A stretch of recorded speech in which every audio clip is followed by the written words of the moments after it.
Call the meeting back to order. Commission item C, or 12C, Commission General Regulation 468, bonus point transfer, LCB file R104-16, Management Analyst 3, Maureen Hollinger.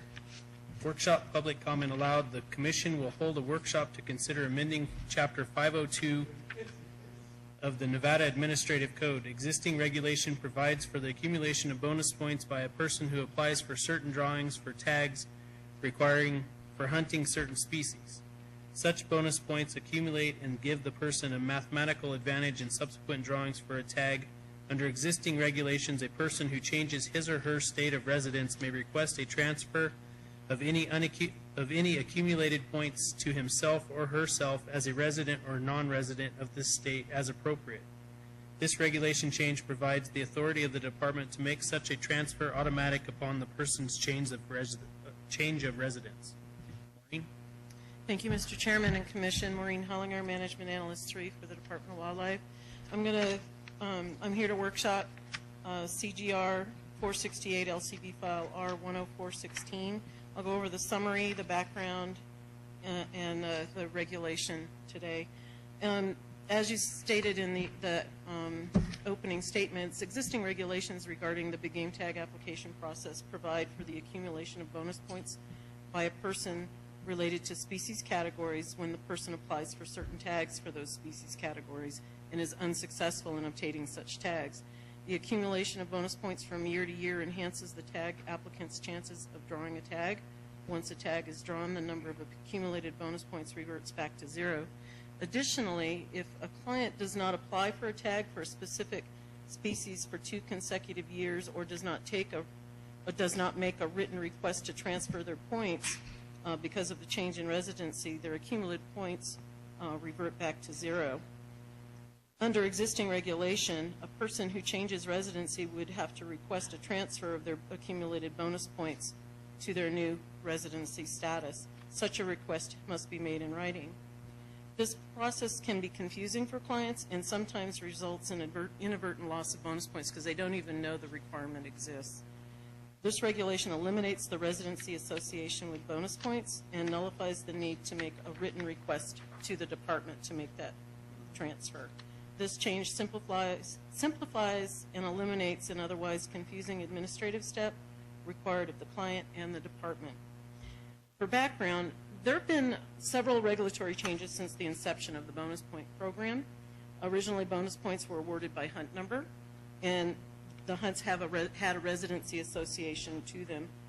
Bonus points at that time could not be transferred, and then in 1998, a regulation was changed, allowing the Commission to approve the transfer if the residency of the client changed. And then in 2000, regulation was changed again to allow clients to apply for more than one weapon type in a hunt, resulting in the creation of what we have now as the bonus point categories. Prior to this, the applicant had to select their choices from one weapon type. So your 5 choices had to be all rifle or all archery or all muzzleloader. Additionally, in 2000, the regulation was amended to provide the department versus the Commission the authority of regarding the request to transfer the bonus points when the residency changed. The next change occurred in 2004 when we created the mixed residency party hunts for mule deer. An unintended but positive consequence of the mixed residency party hunt change was, with the assignment of the new hunt numbers, was that the bonus point transfers became unnecessary for antlered deer. However, residency is still associated with all the other hunts, and as is an existing requirement, people have to make a written request to transfer their points. With this in mind, as currently stipulated in the regulation, we have to have that written request to transfer the bonus points if they change residency. We have to receive that, and then we have to forward that request on to the contractor, and we can process up to an average of 75 requests per year. So in the paper that I provided, I also provided the list of categories in the resident and non-resident hunts. You know, you'll see there where there's the antlered Rocky Mountain elk. The resident hunts are 4151, 4156, 4161. Non-resident are 4251, 4256, and 4261. They're all under antlered elk. under the same category as associated with bonus points. And then I've provided the complete list there with their associated hunts, just as a reference tool. As presented, the necessity of a written request from the client has been overcome by events. The implementation of the bonus point categories eliminated the need for such a request, as the resident and non-resident hunts are included under the category. If the department decides to approve a new hunt, we could certainly make sure it's under one of the categories if they wanted to include it in the bonus point program. Implementation, programming would need to be accomplished to remove the hunt residency restriction associated with transferring bonus points. So to explain the changes, one section that I did list in my paper was Section 2, which there is no change, but it's important to note that the regulation already ensures that the bonus points stay within the species category and does not get transferred to any other category, and as does the last sentence of Section 3. And then Section 3 of the regulation is where the language amendment occurs. It addresses the automation of the bonus point transfer and removes language associated with requiring a written request to the department. This regulation will simplify this portion of the bonus point program, eliminating the need for clients to make a written request, and this change will also simplify the department's and SCI's administrative processes. So with that presented, I am open to any. Thanks, Maureen. Seems pretty straightforward. Are there any questions from the Commissioner Valentine? Ms. Hollinger, just for clarification, okay, if I'm a resident and I've acquired bonus points for antler listing,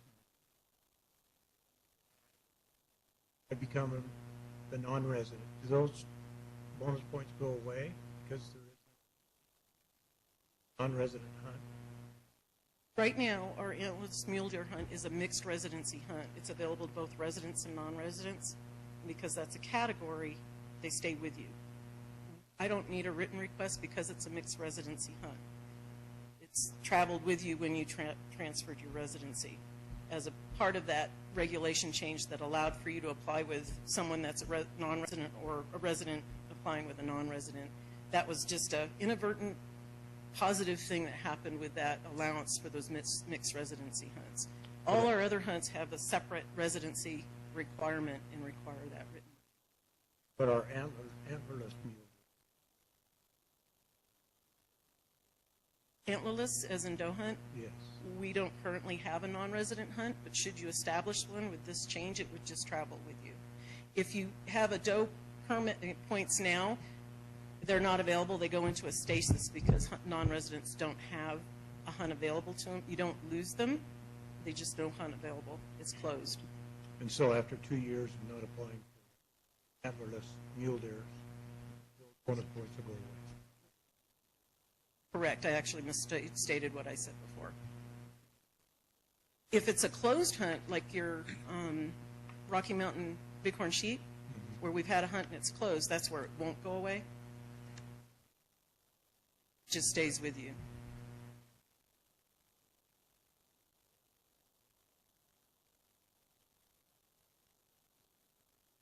Hearing none, I'll take it to public comment in Las Vegas.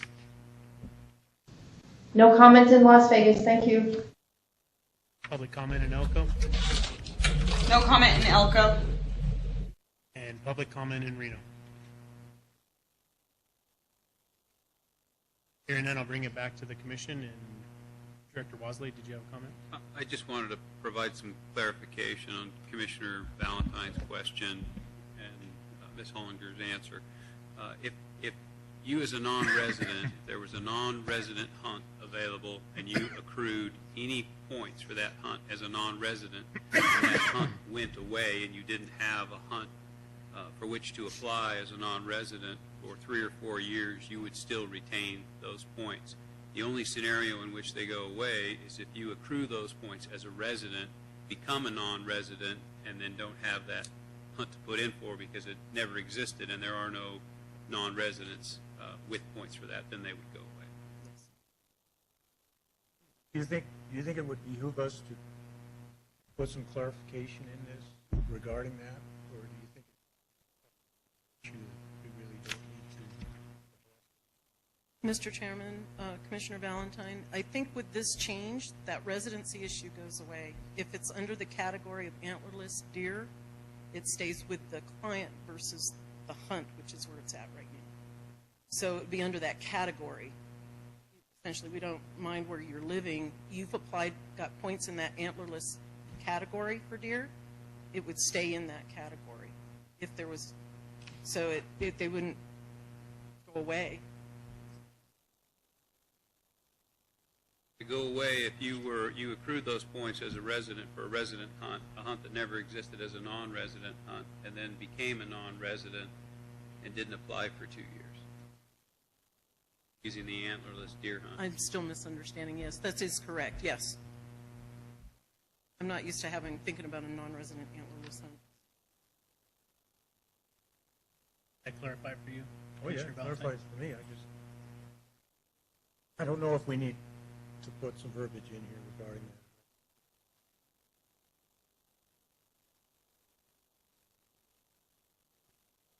that. Further comments from the commission? I'm sorry. It just sounds like that they're trying to streamline the process. That there's really no need to tell the department whether they're resident or non-resident in terms of their points, but because hunters are failing to do so, they're losing their points. Because at the end of the day, at the draw, there's a certain percentage of residents versus non-residents that need to be met anyways. It just may shuffle their probability of being drawn more readily. It would, in my understanding, would increase their chances if they switch from a resident to a non. They would have their points otherwise.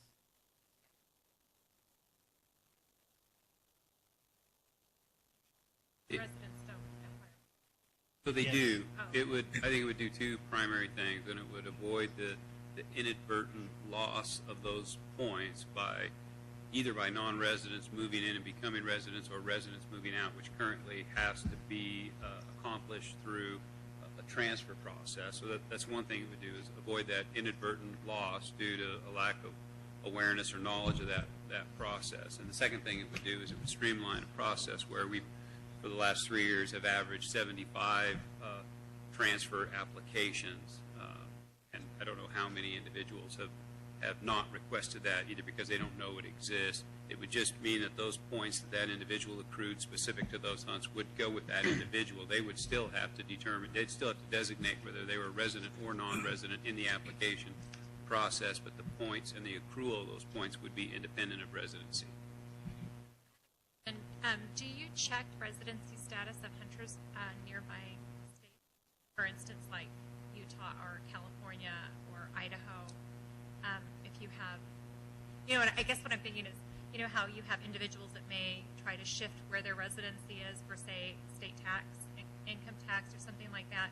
Would that ever happen with hunters? It does happen, and the way that statute is worded is that you must be a continuous resident of the state of Nevada for 6 months and not be claiming benefit as a resident in another state. So that goes beyond hunting and fishing licenses in another state. It's tax benefits from another state as well. And it does happen, and I think it would be a game warden's dream to have a national database of individuals and benefits that they're receiving by claiming residency and assuring that that's just one state, and red flag those that are receiving benefits from residency in multiple states.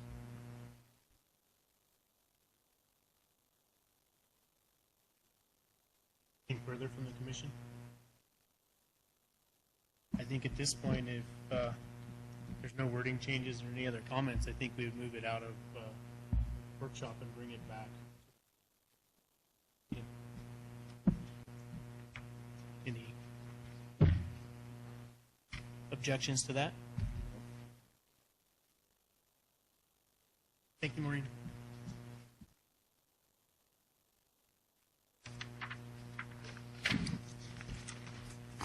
Move on to 12D, Commission General Regulation 469, Truckee River Tackle Restriction, LCB file number R094-16, Fisheries Division Administrator John Schoberg.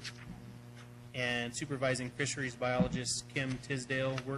Workshop public comment allowed. The commission will hold a workshop to consider amending Chapter 503 of the Nevada Administrative Code. The change revises NAC 503.504 to require the use of certain types of fishing tackle in portions of the Truckee River. Only artificial lures with single barbless hooks may be used on the Truckee River from 1,000 feet downstream of Derby Dam to Pyramid Lake, Paiute Reservation boundary from February 1 through May 31st each year to reduce incidental mortality of spawning adult Lahontan cutthroat trout. Thank you, Mr. Chairman and Commissioners. For the record, John Schoberg, Chief of Fisheries in Dow. That summarized our lead-in. This is a proposed amendment to NAC 503-504 that deals with that brief reach of the Truckee River and a proposed seasonal tackle restriction. At this point, I would like to turn this over to Western Region Supervising Fisheries Biologist Kim Tisdale, who has a brief presentation that will give you some background and additional information on this requested change. We have a PowerPoint, is that? Yes, I'm hoping. Okay. All right, so I think we'll take a minute. I have a flash drive. Yeah, sorry. Thought it was... Let's take a minute and have the commission switch sides here.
Okay, it's fine, Katie.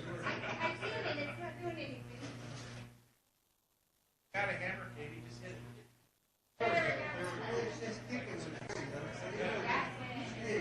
All you had to do was threaten it with the hammer, Katie.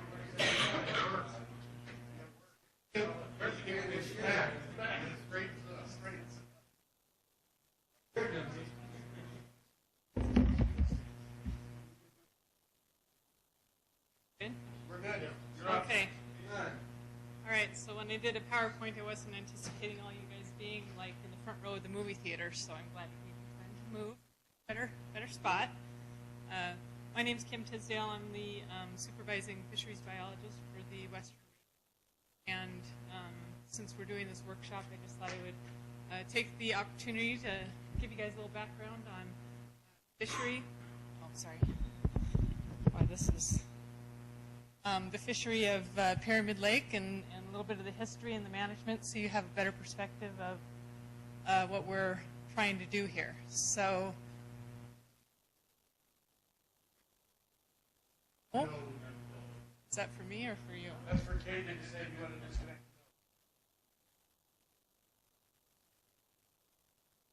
Fine. Oops, not me. Hit the keyboard, right and left arrows, and then hit return.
Kathy, can you hear? Are you back up and can you hear us?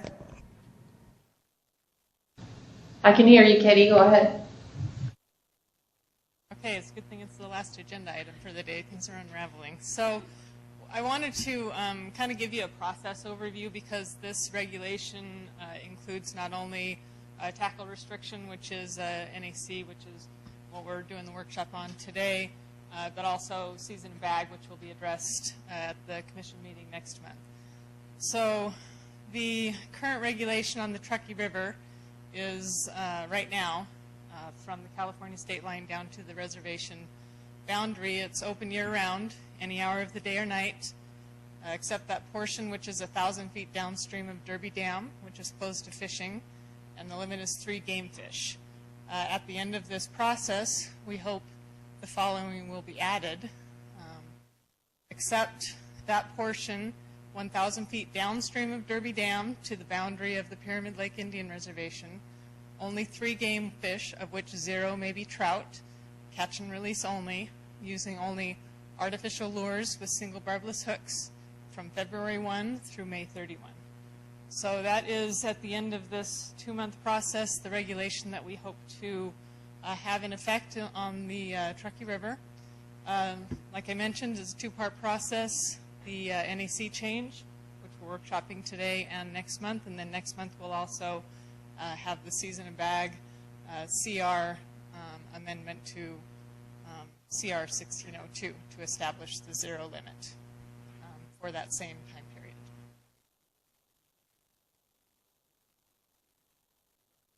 Okay, a little background. In 2015, we renewed the MOU between NDOW, the U.S. Fish and Wildlife Service, and the Pyramid Lake Paiute Tribe. The initial MOU was signed in 2002. We just renewed it again. Basically says that we'll work together towards restoring LCT to the Truckee River by reestablishing a natural run of LCT, and then also to utilize LCT in the maintenance of the Truckee River recreational fishery, which we do when we have those stocks available to us. We will use them for stocking purposes throughout the Truckee River to maintain our recreational fishing. The agency authorities, the Pyramid Lake Paiute Tribe manages the fisheries on the reservation, which includes Pyramid Lake in its entirety and the portion of the Truckee River from Pyramid Lake up to the reservation boundary. And then, of course, we manage the fishery in Nevada, and the U.S. Fish and Wildlife Service administers the Endangered Species Act. We have 2 listed species in Pyramid Lake, the kiwi, which is a sucker. It is listed as endangered, and LCT are listed as a threatened species. A little history of not only Pilot Peak LCT, just LCT in general in the Truckee River system. The Pyramid Lake is the only western basin lake that has contained water continuously since the Pleistocene. So the strain of trout that was endemic to Pyramid Lake persisted continuously in that lake environment for at least 50 to 100,000 years prior to being extirpated from Pyramid Lake in 1944. There were a lot of reasons for that population blinking out. We had uncontrolled commercial fishing where they were catching train cars full of trout and exporting them to San Francisco and mining camps all over Nevada. So you had commercial fishing and a number of water diversions all through the Truckee system upstream of the lake. You had pollution, not only sewage from Reno Sparks area, but also you had sawmills all up and down the system that were just dumping sawdust into the river, and so it was a pretty sad situation. Had all that sawdust in the river, so any fish that could spawn, those eggs were quickly smothered by all the sawdust and pollution that was in the river. So also the introduction of non-native fish into the river also played a part. So there was a perfect storm of terrible things that happened to that fishery, and they blinked out in '44. In the late 1940s, the Nevada Fish and Game and the Pyramid Lake Tribe initiated reestablishment of LCT into Pyramid Lake, and they used stocks from Walker Lake, Independence Lake, and Summit Lakes. And that strain of fish is what has been managed for in Pyramid Lake for all the decades up to even today. In the a little bit about how they manage that lake, because there's no trout or stream obligate spawners, so they require a river or stream environment in which to spawn. And so since the Truckee River is pretty much not accessible to the trout, they have to supplement the fishery through stocking. And so in Sutcliffe, they have a well that supplies water to the lake. They run it through a spawning channel, and the fish in Pyramid are attracted to that water, and so they would run up the spawning channel where they would collect those fish, take the eggs, fertilize the eggs, raise them in their hatcheries, and then stock them out as catchable fish into Pyramid Lake. And so that's how, over the decades, that's how that fishery has always been maintained. In the 80s and 90s and actually late 70s, a lot of focus on recovering Lahontan cutthroat trout in the Truckee system. And so they knew that the best chance of recovering the fish was to use a stock that was most closely related to the fish that was in there historically. So prior to the cutthroat becoming extinct in Pyramid Lake, they used those fish and progeny of those fish, and they stocked them into rivers and streams and lakes all across the Great Basin, even in California and Utah, several out-of-basin locations. And most of those populations didn't persist, but there were a number of populations throughout that did survive. And so you had agencies going out and collecting genetic information, fin clips from these fish so they could do a genetic analysis on them. There were museum specimens of the original Pyramid Lake fish, so they did have something that they could compare to. In the 70s, they found a population of what appeared to be pyramid LCT in a small stream on Pilot Peak. It's an out-of-basin. It's actually in the Great Salt Lake drainage.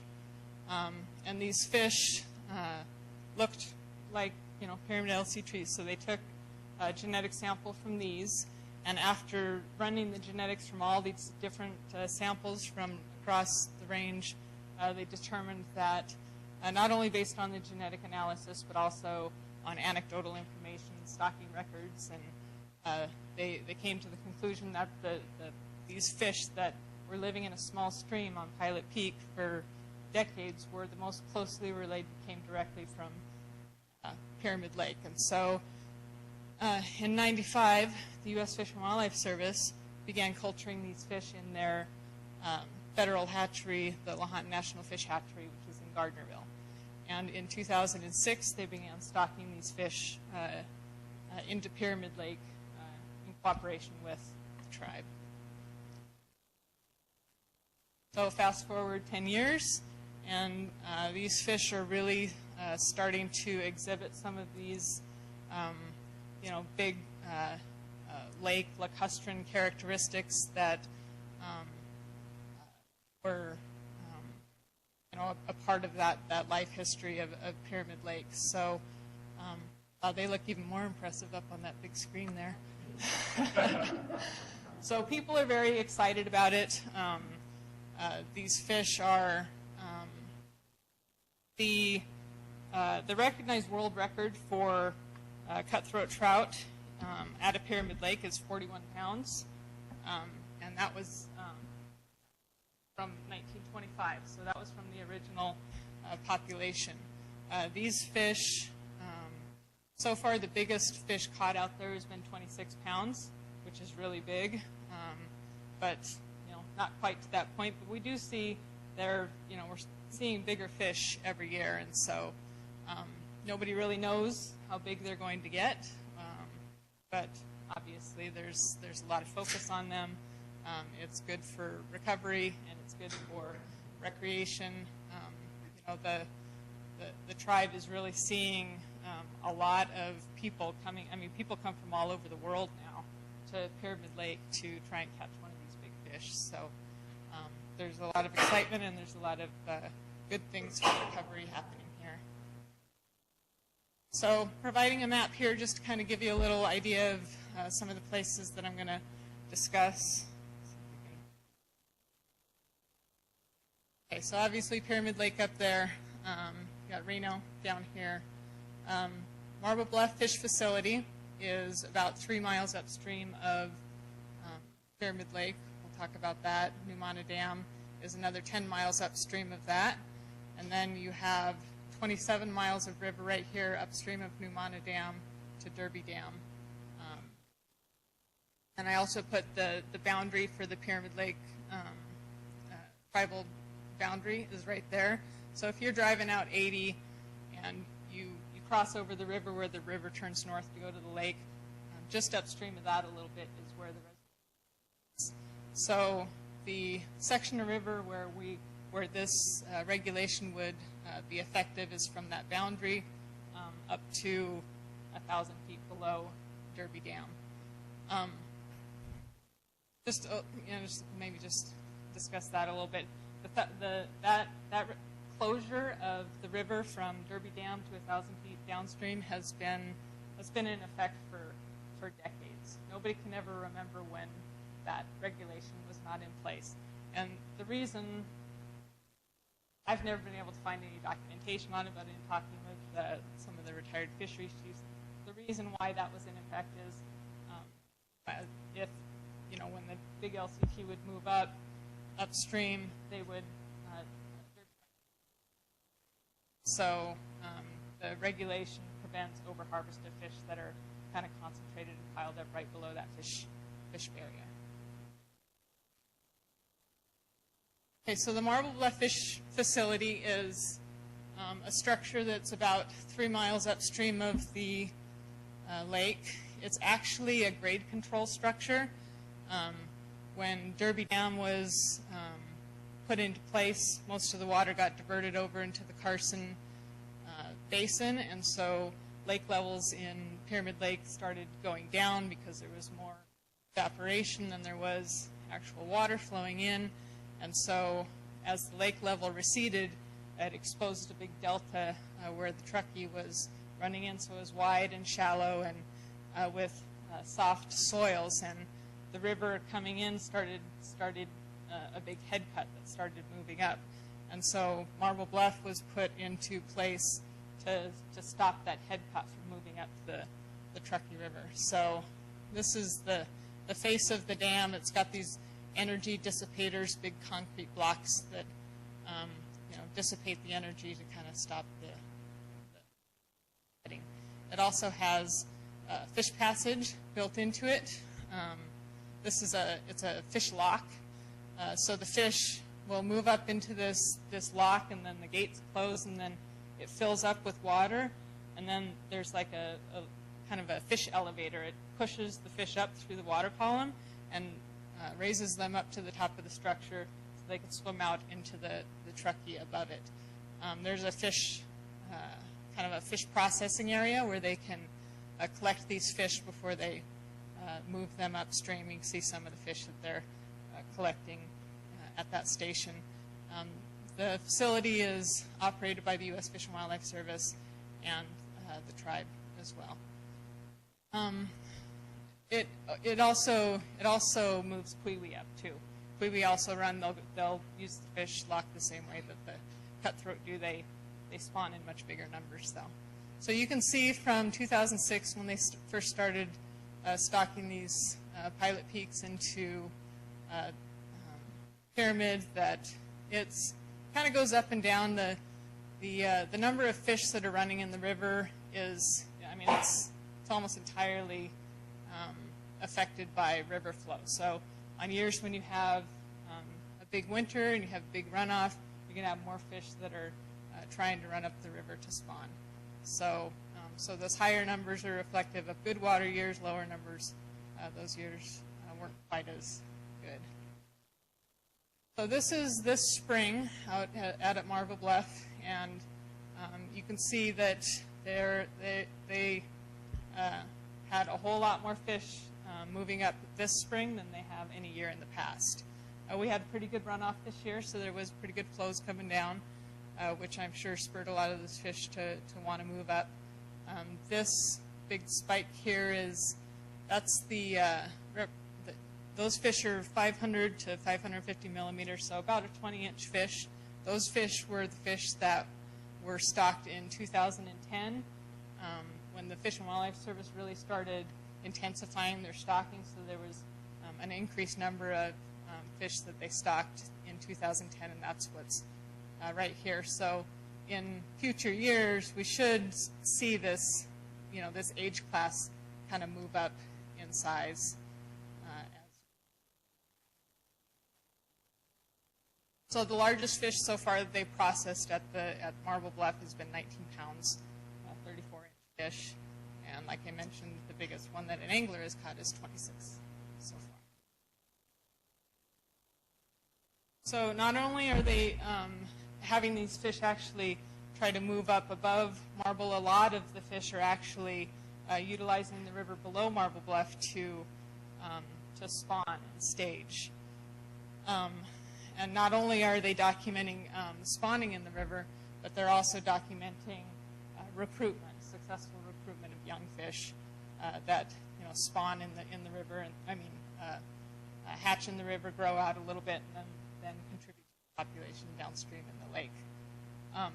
It's actually pretty easy to recognize these spawning reds in the river.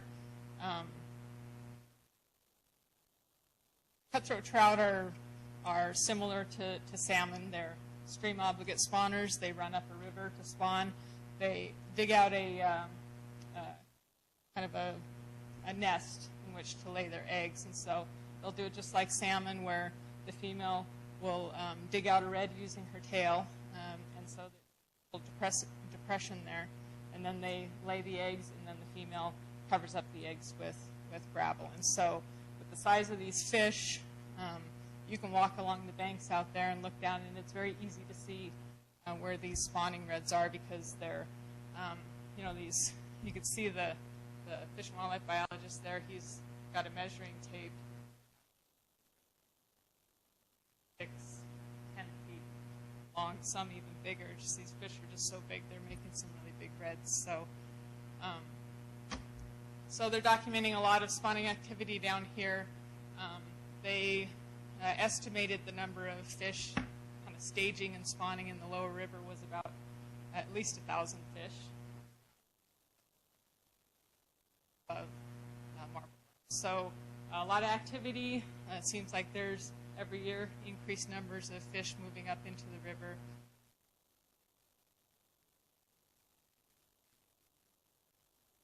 Okay, so once they move above Marble Bluff, there's another 10 miles of river that they can use to spawn. This is the Numana Dam, and you can see it does have this concrete structure right here is a fish ladder. They have not had it open, and so any fish that they did move above Marble Bluff had the 10 miles of river below in which they could spawn, but they couldn't move above this structure right here. They are telling us that next year they want to open that up to allow those fish another 27 miles of river spawning habitat. So that's kind of spurred this effort from us to put this regulation in place, knowing that we could see fish show up in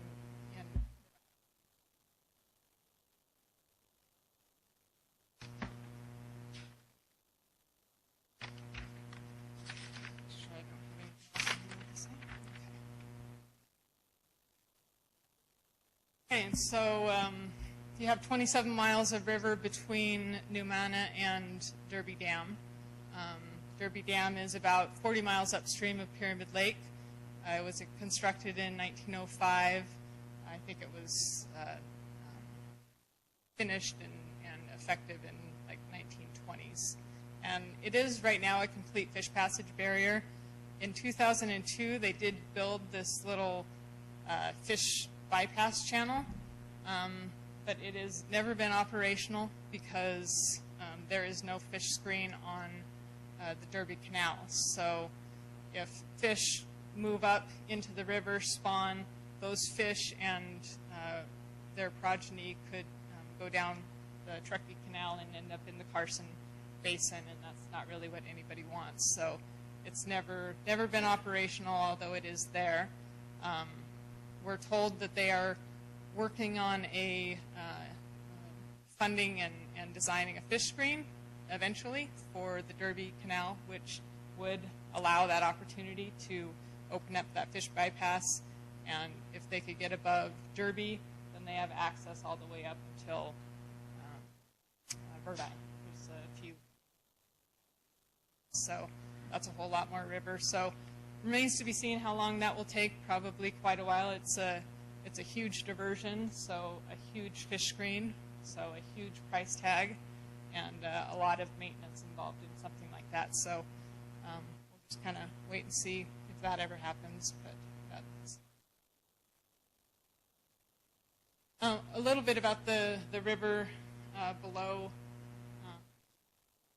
Kirby Dam here. It's the physical habitat is good. It's all dependent on flows. So, you know, in the spring, when you have the spring runoff, there's a lot of water in the river. There's good spawning habitat. There's good habitat for fish. But if we don't have good water years to give us good flows throughout the year, it gets pretty warm down there, and you don't get a lot of carryover fish surviving from year to year. So it doesn't really have much of a wild trout fishery down there. There are other fish species down there. There's bass and catfish and carp, of course.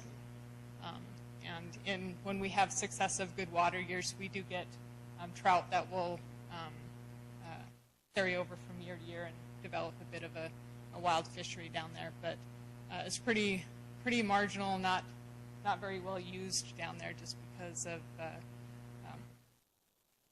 not enough water to make it really great year-round. So, in conclusion, as water conditions in Pyramid Lake and fish passage in the Truckee River have improved, increasing numbers of LCT are anticipated to migrate into the Truckee River during the spawning season. Special regulations are being proposed to reduce harvest and incidental mortality to spawning adult LCT resulting from angling. So the CGR, which we're addressing today in this workshop, is the tackle restriction. It requires artificial lures, single barbless hooks. That is just to minimize handling, and it makes hook removal easier. So if you have people fishing with barbed hooks, it's really hard to get the hook out of their mouth. Sometimes they're fishing with bait. They swallow the hook. There's a much greater chance of, you know, in the process of trying to get that hook out, people are squeezing the fish and wrenching on it, trying to get that hook out, and by the time they release it, a lot of times they'll die or be, you know, mortally injured. So that's the purpose of the tackle restriction. And then next month at the September meeting, we will also bring forth an amendment to CR 1602, which will require a zero limit from February 1 to May 31st to limit the harvest of trout, so it allows for angling opportunity without inhibiting the spawning activity. I believe anglers benefit from the regulation, as it will preclude a need for a seasonal closure, allowing catch and release fishing for trout, and continued harvest of other sport fishes. So people who want to go down there and they want to catch bass, they could still do that. They could still take their 3 bass home, but if they catch a trout, then they have to release it. The tackle restriction will be in effect for whatever fish species.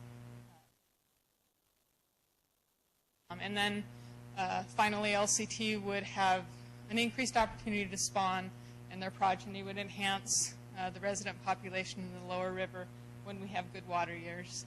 And also it contributes to recovery efforts, and it also increases angler opportunity in that section of the river where right now it receives very little use. That's it. I'm happy to answer any questions.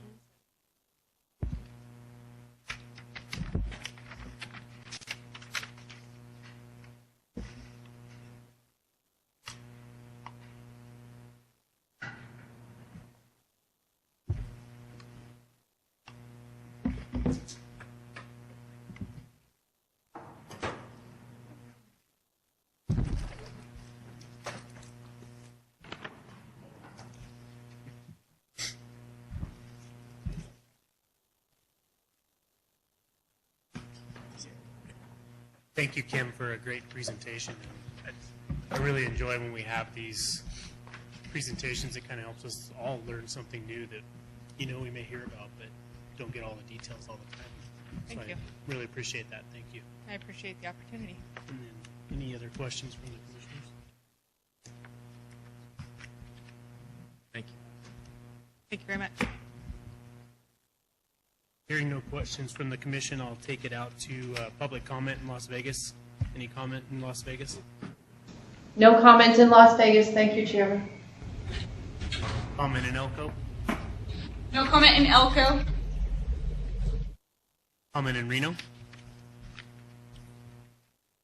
Seeing no comment in Reno, I'll bring it back to the commission. Any further discussion or?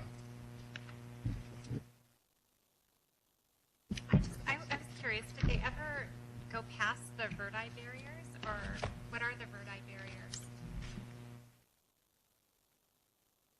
Right now, they cannot. There are, in Verdi, the barriers are the Washoe Highland diversion, which is, if you take that first Verdi exit, the road kind of goes by the river where there's a big bend, and you can see there's a dam just upstream of that. That's the Washoe Highland diversion. There was fish passage, kind of a ladder that was in there historically. It's not in there now. Just it probably wasn't effective. So that's a complete fish passage barrier. And then upstream of that, you have the Verdi Power Dam, which is kind of close to the Gold Ranch, and that's a passage barrier as well. There are some opportunities on the horizon. There's a kind of a fish passage nationwide initiative that has identified the Truckee River as one of its kind of projects, and so there is some money coming forth and some plans in the works to get some fish passage over both of those barriers, as well as Steamboat Ditch is another big diversion. It's not a complete passage barrier, but it's still a little rough. So we've actually got some designs in place right now to try and make some fish passage over those diversions. So, but those are the ones right now. They are complete fish passage barriers. Any further questions? Discussion on the regulation? Seeing none, barring any forward from workshop to the next meeting for approval.